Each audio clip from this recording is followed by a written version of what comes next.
چې کم سړی دا غواړي چې زما د رزق فراخ وي او زما د نیټه اوږده شوې ژوند مې د اوږد وی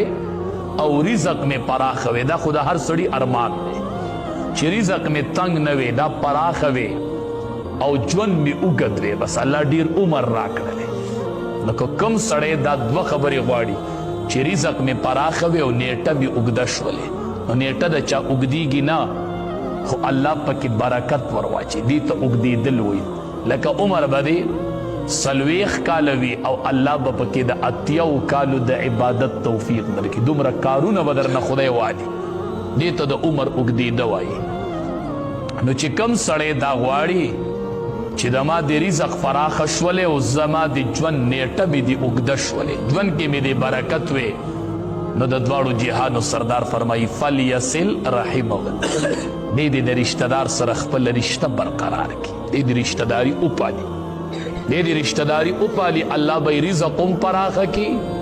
او الله به یې په ژوند کې برکت هم ورواچي چې کوم سړی رشته پالي د ده به رزق نه تنګي د ده به رزق پراخ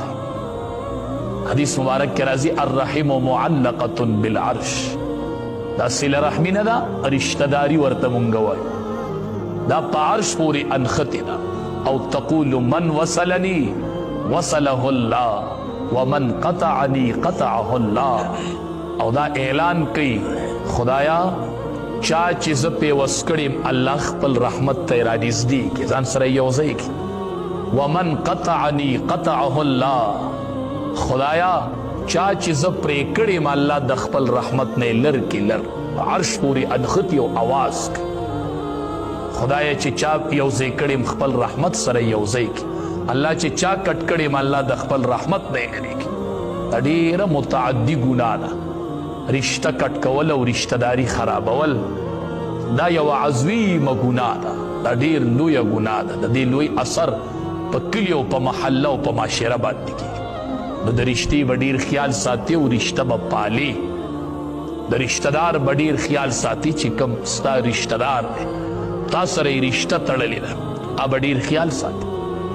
رشته به نه پرې کوي رشته پرې کول چې دی دا عظیمه ګناه ده رشته کټ کول او رشته داري خرابول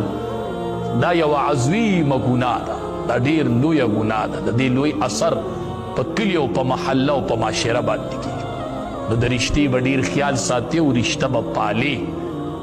د رشته دار به ډېر خیال ساتي چې کوم ستا رشته دار دی